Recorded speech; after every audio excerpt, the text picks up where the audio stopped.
Hello friends, आज की इस वीडियो में हम perception verbs with present participle अर्थात परसेप्शन वर्ब और प्रेजेंट पार्टिसिपल का आपस में क्या रिलेशन है, क्या संबंध है, इसके बारे में हम जानेंगे। इस वीडियो में हम ये भी जानेंगे कि परसेप्शन वर्ब्स क्या होते हैं, परसेप्शन वर्ब्स हम किनको कहते हैं, परसेप्शन वर्ब्स के टाइप्स क्या हैं और इनके एग्जाम्पल्स क्या हैं। परसेप्शन वर्ब के साथ जब हम प्रेजेंट पार्टिसिपल अर्थात वर्ब की इंग फॉर्म का यूज कैसे करते हैं और इनका क्या आपसी संबंध है। अगर हम इस वीडियो में यह भी जानेंगे कि कौन से ऐसे परसेप्शन वर्ब्स हैं जिनके साथ वर्ब की केवल बेस फॉर्म का यूज होता है, न कि वर्ब की इंग फॉर्म का।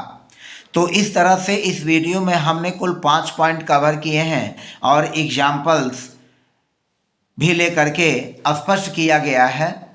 तो इसको जानने से पहले हम स्ट्रक्चर की भी चर्चा कर लेते हैं। स्ट्रक्चर फर्स्ट है सब्जेक्ट, सब्जेक्ट के बाद परसेप्शन वर्ब और परसेप्शन वर्ब के बाद ऑब्जेक्ट और ऑब्जेक्ट के बाद वर्ब की इंग फॉर्म। दूसरे स्ट्रक्चर में हमने कवर किया है कि सब्जेक्ट, परसेप्शन वर्ब और ऑब्जेक्ट और उसके बाद वर्ब की बेस फॉर्म। किन परसेप्शन वर्ब के साथ वर्ब की इंग फॉर्म का यूज होता है और किन परसेप्शन वर्ब के साथ वर्ब की बेस फॉर्म का यूज होता है। परसेप्शन वर्ब्स के बारे में हम पहले जान लेते हैं। परसेप्शन वर्ब्स की जो हिंदी होती है उनको हम संवेदी क्रियाएं कहते हैं, या यूँ कह सकते हैं कि अनुभूति कराने वाली क्रियाएं, जो अनुभव कराने वाली क्रियाएं हैं। और ये ऐसे अनुभव वाली क्रियाएं हैं जो देखने से संबंधित हैं, सूंघने से संबंधित हैं, महसूस करने से संबंधित हैं, सुनने से संबंधित हैं और स्वाद से संबंधित हैं।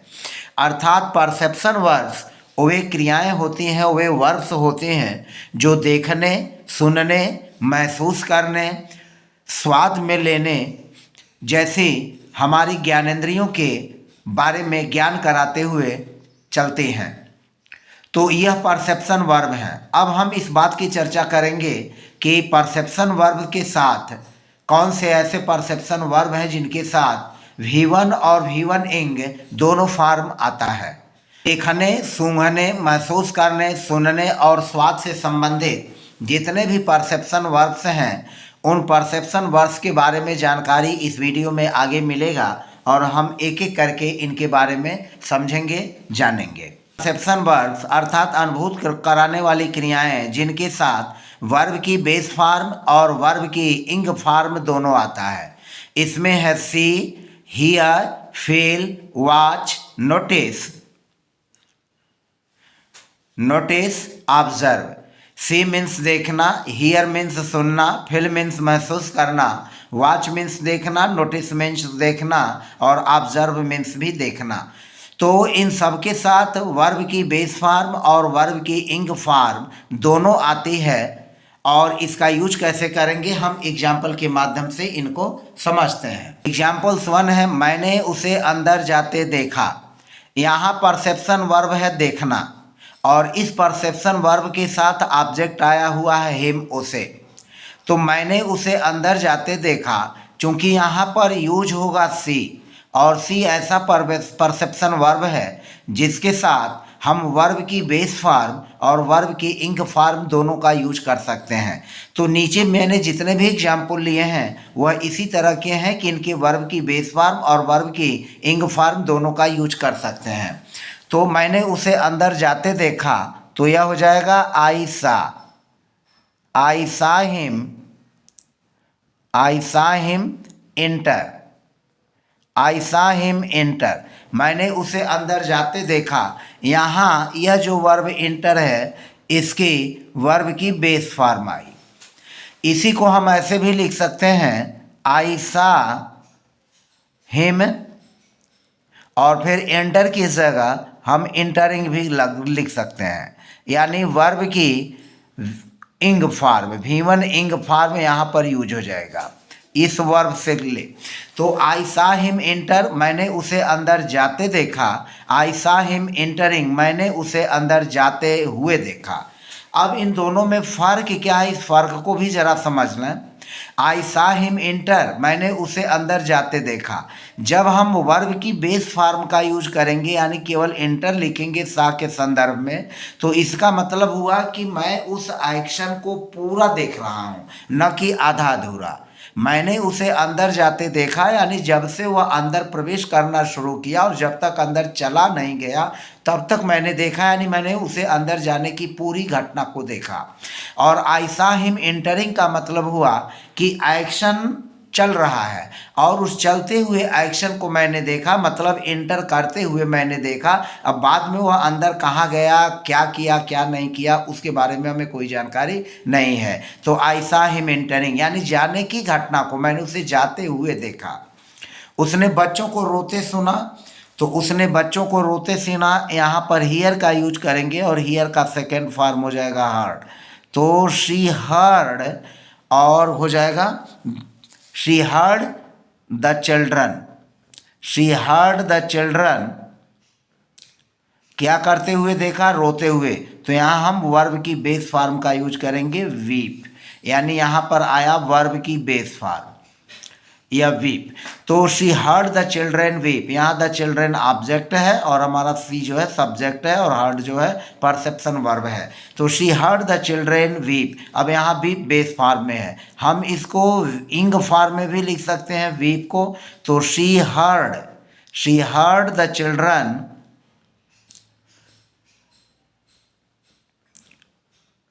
और वीप को इंग फॉर्म में जब लिखेंगे तो यह हो जाएगा वीपिंग।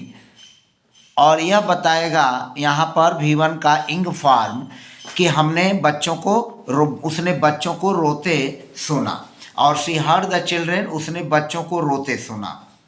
मैंने ज़मीन को हिलते महसूस किया, यह वर्ब की बेस फॉर्म है और यहाँ पर वर्ब की इंग फॉर्म यूज किया गया, यानी जो वर्ब फिल है परसेप्शन वर्ब, इसके साथ वर्ब की बेस फॉर्म भी आएगी और इसके साथ वर्ब की इंग फॉर्म भी आएगी ऑब्जेक्ट के बाद, यानी जो द ग्राउंड जो ऑब्जेक्ट है इसके बाद जो वर्ब आ रहा है।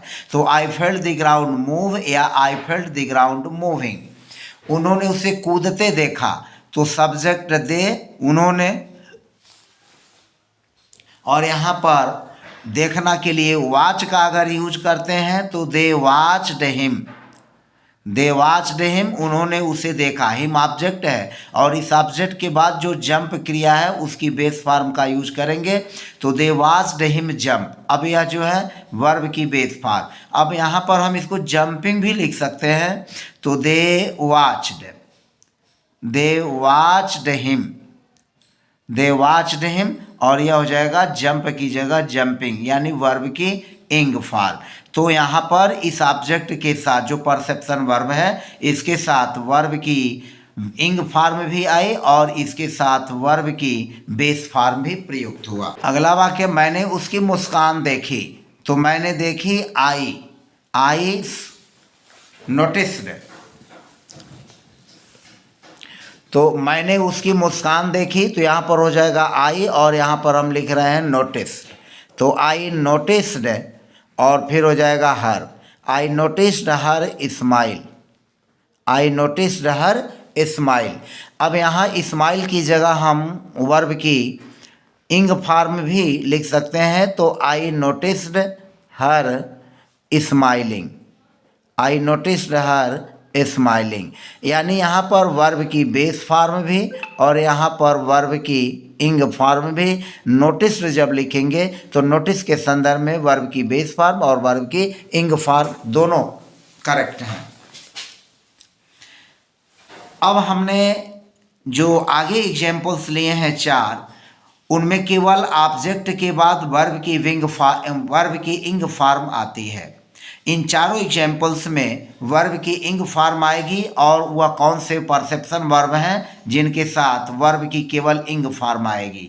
तो listen to, looked at, smell और स्निफ, ये 4 ऐसे वर्ब्स हैं जिनके साथ वर्ब की क्या आएगी, इंग फॉर्म केवल आएगी, इनके साथ बेस फॉर्म नहीं आती। और ऐसी अवस्था में काम चलते हुए देखा या सुना या महसूस किया जाता है। जैसा मैंने उसे बोलते सुना, तो आई लिसन्ड टू हिम स्पीकिंग, उसने उसे दौड़ते हुए देखा, तो यहाँ पर लिखेंगे ही, और देखा यहाँ लुक का यूज कर लेते हैं, तो he looked at him, he looked at him running. यहाँ लुक्ड एट जो परसेप्शन वर्ब है इसके साथ रनिंग का यूज होगा, लिसनड टू परसेप्शन के साथ जो है स्पीकिंग का यूज होगा। मैंने खाना जलते हुए सूंघा, तो मैंने सूंघा आई, और यह हो जाएगा स्मेल्ड, आई स्मेल्ड मैंने सूंघा, आई स्मेल्ड फूड बर्निंग। कुत्ते को हिलते सूंघा, तो यहाँ पर हो जाएगा ही, और उसने सूंघा यहाँ पर sniffed, he sniffed the dog, he sniffed the dog, और फिर हिलते हुए तो यह हो जाएगा moving, he sniffed the dog moving, he sniffed the dog moving. अब यहाँ जो परसेप्शन वर्ब की लिस्ट दी गई है, परसेप्शन वर्ब की इस लिस्ट में सी मीन्स देखना, लुक एट मीन्स देखना, वॉच मीन्स देखना, नोटिस मीन्स देखना, ऑब्जर्व मीन्स देखना, ग्लिम्स मीन्स झलक, स्टेयर मीन्स गौर से देखना, ग्लैंस मीन्स झलक, हियर मीन्स सुनना, लिसन मीन्स टू मीन्स सुनना, ओवर हियर मीन्स सुनना, और साउंड मीन्स सुनना। फील महसूस करना, टच छूना, सेंस महसूस करना, स्मेल सूंघना, और स्निप सूंघना, और टेस्ट चखना। अब ये सब परसेप्शन वर्ब्स की सूची हैं, और इन परसेप्शन वर्ब्स की इन लिस्ट में से मैंने अभी पीछे कुछ एग्जाम्पल लेकर के स्पष्ट किया है कि किन के साथ केवल वर्ब की इंग फॉर्म लगेगी और किन के साथ वर्ब की इंग फॉर्म और बेस फॉर्म दोनों लगेगी। अब हम आगे बढ़ते हैं, इस वीडियो को कंटिन्यू करते हुए इन परसेप्शन वर्ब्स के बारे में कुछ और भी हम जान लेते हैं, ताकि हमारा कंसेप्ट अच्छी तरह से क्लियर हो जाए। अब यहाँ एग्जाम्पल के माध्यम से परसेप्शन वर्ब्स को और भी स्पष्ट करते हैं। तुमने उसे दौड़ते देखा। अब यहाँ पर हो जाएगा आई सा हिम रन, वर्ब की बेस फॉर्म जो सी है, सी के लिए वर्ब की बेस फॉर्म आएगा रन।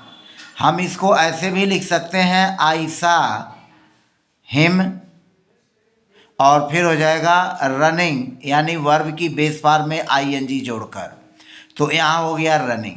यानी सी ऐसा परसेप्शन वर्ब है जिसके साथ वर्ब की बेस फॉर्म और वर्ब की इंग फॉर्म दोनों का यूज ऑब्जेक्ट के बाद होता है। मैंने उसे गिरते देखा, तो यहाँ हो जाएगा आई वॉच्ड हिम, आई वॉच्ड हिम फॉल, आई वॉच्ड हिम फॉल।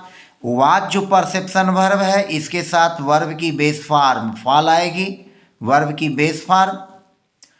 और इसको हम ऐसे भी लिख सकते हैं आई वॉच्ड हिम की जगह हम हर लिख ले रहे हैं, क्योंकि यहाँ हिम या हर दोनों में से किसी को लिख सकते हैं। तो I watched her falling, I watched her falling, यानी वॉच्ड के साथ यहाँ फॉलिंग का यूज होगा पर, तो I watched her falling.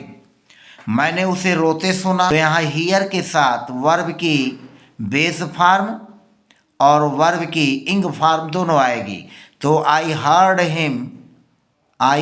Him weep.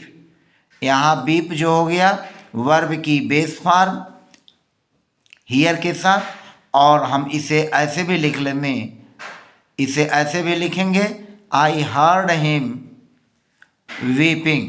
Weeping means क्रिया का बेस फॉर्म में आईएनजी जोड़ करके वीपिंग, तो I heard him weeping.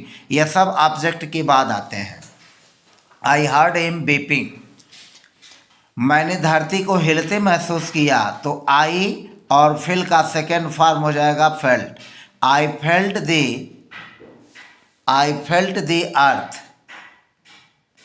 I felt the earth, और मूव मीन्स हिलते हुए, आई फेल्ट द अर्थ मूव।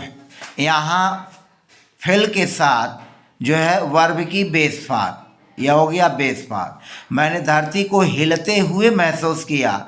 जब केवल हिलते रहेगा तो इसका मतलब हुआ कि हमने पूरी घटना को यानी शुरू से लेकर के अंत तक की घटना को महसूस किया।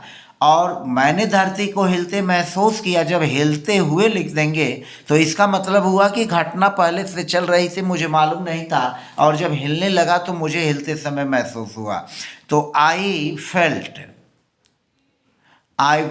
The earth, I felt the earth, और यहाँ पर हो जाएगा moving, I felt the earth moving. तो यह हो जाएगा आई फेल्ट द अर्थ मूविंग। मैंने उसे दौड़ते देखा, मैंने उसे दौड़ते देखा। तो I watched him, I watched him, I watched him run. Object him के बाद यह रन आया वॉच के संदर्भ में, तो आई वॉच्ड हिम रन। इसे ऐसे भी लिखेंगे आई watched him running, I watched him running. यानी वर्ब की इंग फॉर्म भी आएगी वॉच के साथ, और वर्ब की बेस फॉर्म भी आ जाएगी वॉच के साथ। तो दोनों जो है वाक्य बिल्कुल करेक्ट हैं। मैंने उसे दौड़ते हुए देखा, तो यह हो जाएगा आई नोटिस्ड। ऐसे भी लिख सकते हैं नोटिस के साथ, I noticed him running, I noticed him running, I noticed him running. मैंने उसकी मुस्कान देखी, तो आई नोटिस्ड हर स्माइल। और मैंने उसे मुस्कुराते हुए देखा, तो आई नोटिस्ड हर स्माइलिंग, आई नोटिस्ड हर स्माइलिंग। यहाँ स्माइलिंग इंग फॉर्म और यहाँ स्माइल V1 की यानी बेस फॉर्म। तुमने बच्चे को खेलते हुए देखा, you observed the baby, you observed the baby play. यहाँ ऑब्जर्व्ड के साथ वर्ब की बेस फॉर्म, और फिर यू ऑब्जर्व्ड द बेबी, तो खेलते हुए, यहाँ केवल है खेलते, यहाँ खेलते हुए। तो you observed the baby playing, you observed the baby playing, यानी खेलने का काम पहले से चल रहा था और मैं कहीं आया और मैंने खेलते हुए बच्चे को देखा। तो आई ऑब्जर्व्ड द बेबी प्लेइंग। मैंने उसे बोलते हुए सुना, मैंने उसे बोलते हुए सुना, तो आई हर्ड हर स्पीक, आई हर्ड हर स्पीक। और फिर हो जाएगा आई हर्ड हर स्पीकिंग, आई हर्ड हर स्पीकिंग। यानी हर्ड के साथ वर्ब की बेस फॉर्म और वर्ब की इंग फॉर्म दोनों। I heard her speaking. मैंने उसे दौड़ते हुए देखा, तो I watched him running, I watched him running, और I watched him run, I watched him running, I watched him run. मैंने खाना जलते हुए सूंघा, मैंने खाना जलते हुए सूंघा।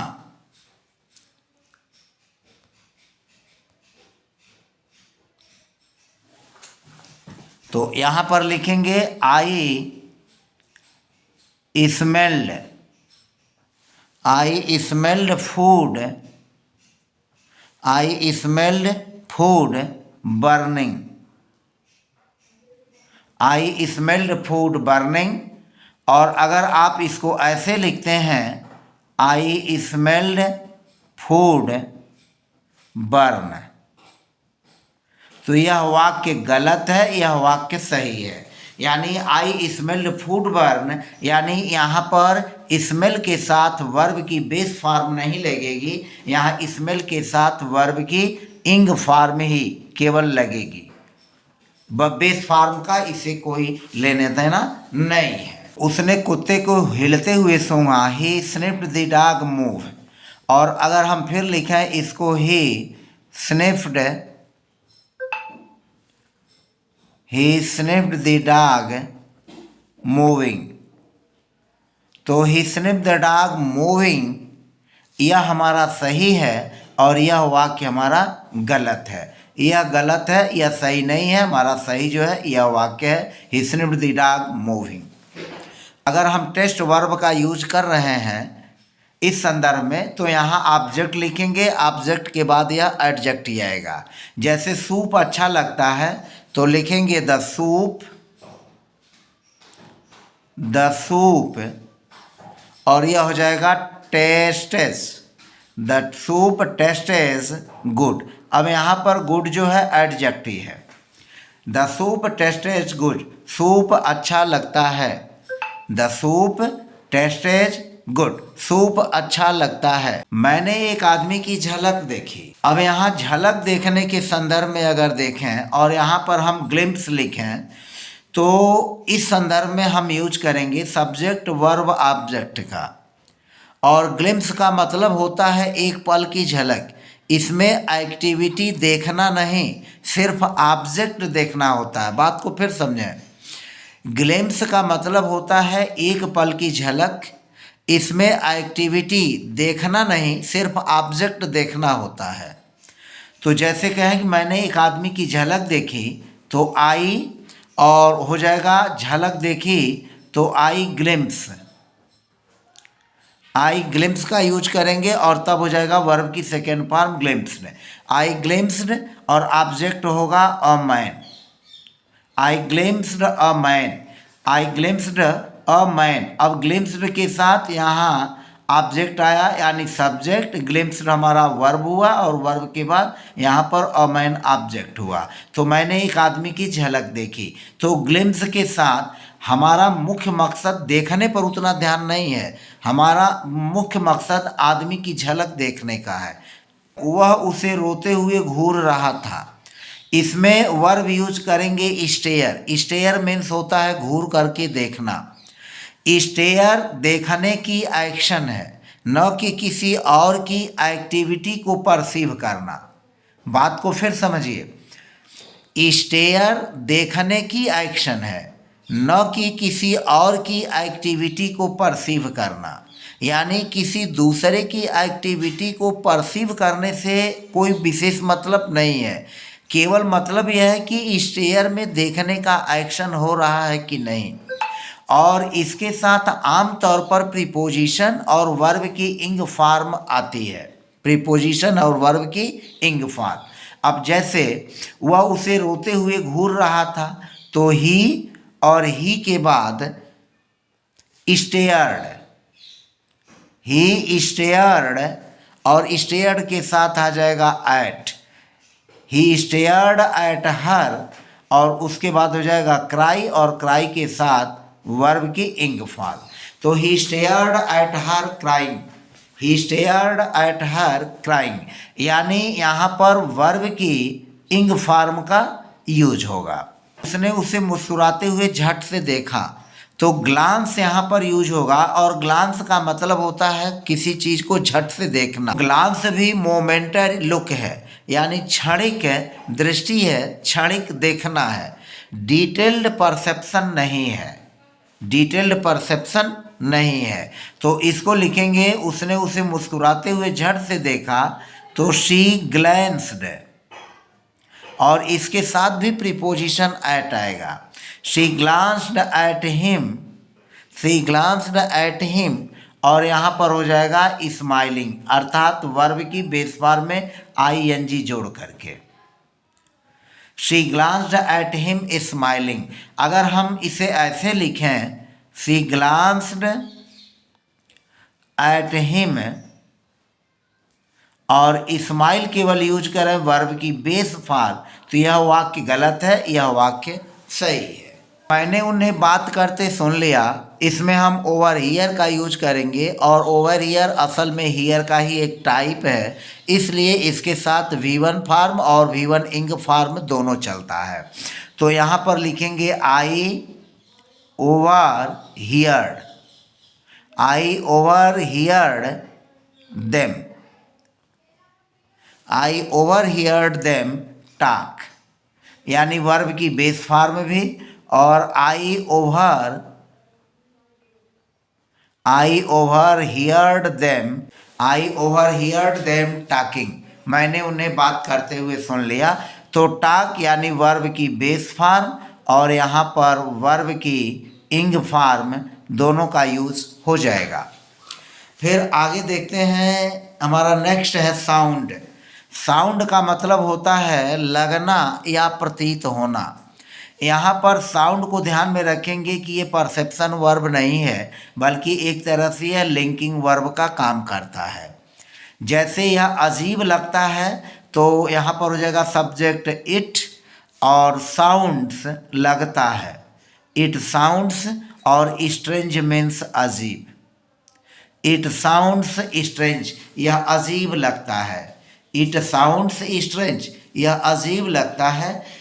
इसमें V1 और V1 की इंग फॉर्म नहीं चलती है। तो जैसे उसने दीवार छुई, फिजिकल टच के संदर्भ में V1 और V1 की इंग फॉर्म का कोई रिलेशन नहीं है। उसने दीवार छुई तो बस सीधे सीधे हम लिखेंगे ही टच्ड द वॉल, मैंने उसे कांपते हुए छुआ, इसका मतलब हुआ कि यहाँ फीलिंग रिजल्ट दे रहा है, और जब फीलिंग रिजल्ट देगा तो इसमें कंडीशन में वर्ब की इंग फॉर्म का यूज होगा, न कि वर्ब की बेस फॉर्म का। आई टच्ड हिम, और तब हो जाएगा ट्रेम्बलिंग, कांपते हुए, आई टच्ड हिम ट्रेम्बलिंग, तब यह वाक्य सही है। लेकिन आई टच्ड हिम ट्रेम्बल, यह वाक्य गलत होगा, यानी वर्ब की बेस फॉर्म का इसमें यूज नहीं होगा। यह वर्ब है सेंस, महसूस करना, और सेंस महसूस करना यह परसेप्शन वर्ब का काम करता है। इसके साथ V1 रेयरली आता है और V1 इंग प्रीफर्ड है। मैंने उसे झूठ बोलते हुए महसूस किया तो आई सेंसेड हिम, और यह हो जाएगा लाइंग, झूठ बोलते हुए, आई सेंसेड हिम लाइंग, मैंने उसे झूठ बोलते हुए महसूस किया। यह वाक्य सही है। और अगर हम इसको ऐसे लिखते हैं आई सेंसेड हिम लाई, तो यह वाक्य गलत है, आई सेंसेड हिम लाई। तो सारांश रूप में हमने लास्ट रिजल्ट क्या देखा कि V1 और V इंग फॉर्म दोनों का use see, hear, feel, watch, notice, observe और ओवर हियर के साथ होता है। सिर्फ V और इसके इंग रूप के साथ listen to, look at, stare at, glance at, smell, intentional और स्निप, टच और सेंस के साथ यूज होता है। और एक्टिविटी स्ट्रक्चर नहीं है, ग्लेम्स, साउंड, टेस्ट, मोस्टली एडजेक्टिव। तो इस तरह से हमने परसेप्शन वर्ब के बारे में इस वीडियो में डिटेल अध्ययन किया, और मुझे पूरा उम्मीद है कि आपको यह वीडियो एक अच्छी जानकारी देगा। तो मिलते हैं नेक्स्ट वीडियो में, और यदि आप मेरे चैनल पर नए हैं तो प्लीज़ चैनल को सब्सक्राइब कर दीजिए और बेल आइकन को दबाना मत भूलें, ताकि जिससे मेरे वीडियोज़ के नोटिफिकेशंस आपको समय समय पर मिलते रहें। धन्यवाद।